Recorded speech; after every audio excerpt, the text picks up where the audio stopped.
আমি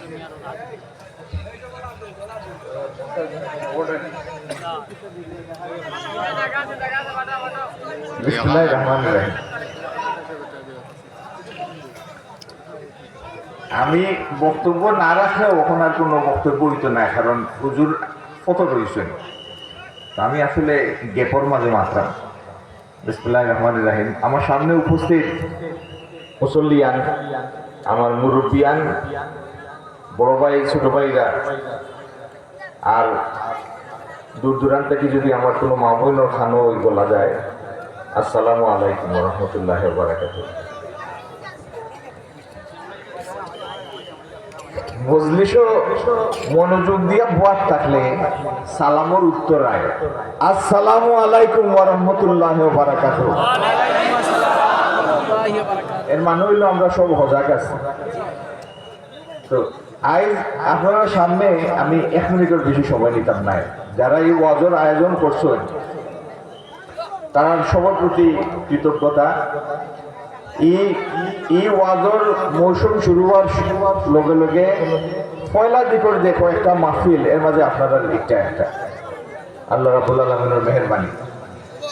আমরা দীর্ঘদিনের চড়াই উতরাই পরে আগামী 3 মাস পরে একটা নির্বাচনের দিকে আগ্রহীরাম।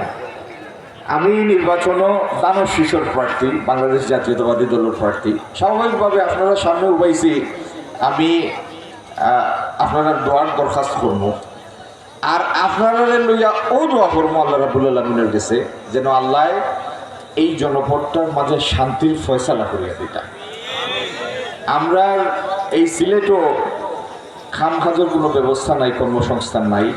যদি আল্লাহ রাব্বুল আলামিনের তৌফিক দেন, আমরা এই সিলেট মিল ফ্যাক্টরি স্থাপন করিয়া শিক্ষিত অশিক্ষিত উভয় শ্রেণীর লাগি কর্মসংস্থানের ব্যবস্থা করতাম। ওটা হইল আমরা ইরাদা। আমরার ইরাদা হইল আমরা কই সিলেট পূর্ণভূমি, 360 আউলিয়ার ভূমি কই নানি। দুঃখের বিষয় এই পূর্ণভূমির আইজ জায়গায় জায়গায় অনলাইন জুয়া খেলা হয়, তীর খেলা হয়। আমরা ইরাদা হইল আল্লাহর সাহায্যে যদি এই রাষ্ট্র পরিচালনার লোকে আমরা সম্পৃক্ত হই, তাইলে এই সিলেট থেকে এই অনলাইন জুয়ারের চিরতরে আমরা উচ্ছেদ করতাম।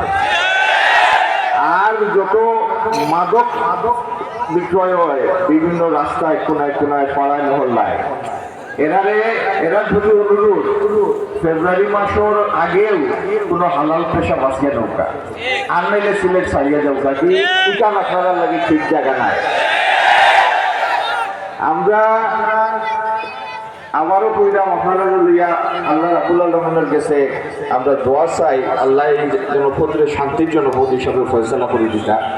যারাও আসেন দিন, যারাও বসবাস করেন, হিন্দু, মুসলমান, বৌদ্ধ, খ্রিস্টান, এই বিভিন্ন ধর্মের মানুষের ভিতরে হানাহানির একটা সচেতন চেষ্টা বিগত সরকারের সময় আমরা প্রত্যেক বছর দেখছি, এবং সারা দেশের মানুষ আতঙ্কিত থাকত। আল্লাহ এটা থেকে আমরা উদ্ধার করতাম।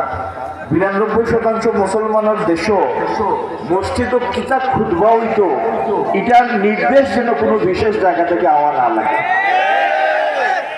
আর অন্য ধর্মের মানুষের ধর্মীয় অনুষ্ঠানে পুঁজি করিয়া সারা দেশে নাশকতা সৃষ্টির চেষ্টা, এইরকম দেশ বিরোধী খামর আত্মাকেও যেন আল্লাহ আমাদের হেফাজত রাখুন। কেউ কোনো বিশেষ দলের রাজনৈতিক উদ্দেশ্য পূরণের লাগি কোনো ধর্ম যেন ব্যবহার না হয়, আল্লাহ আমরা হেফাজত করতাম। সব আর আল্লাহ আমরা খামখাজের মাঝে বরকত দিতা, আমরা কৃষির ফলন বাড়াইতা, শিল্পর ফলন বাড়াইতা, এই দেশের উন্নয়নের পথর সমস্ত প্রতিবন্ধকতা দূর করতা, আর আল্লাহর সন্তুষ্টি অর্জনের লাগি এই দেশের খেদমত করার লাগি কবুল করতা। আপনারা কাছে দোয়া চাই, সব ভালো হয়, সুস্থ হয়। আসসালামু আলাইকুম ওয়া রাহমাতুল্লাহি ওয়া বারাকাতুহু।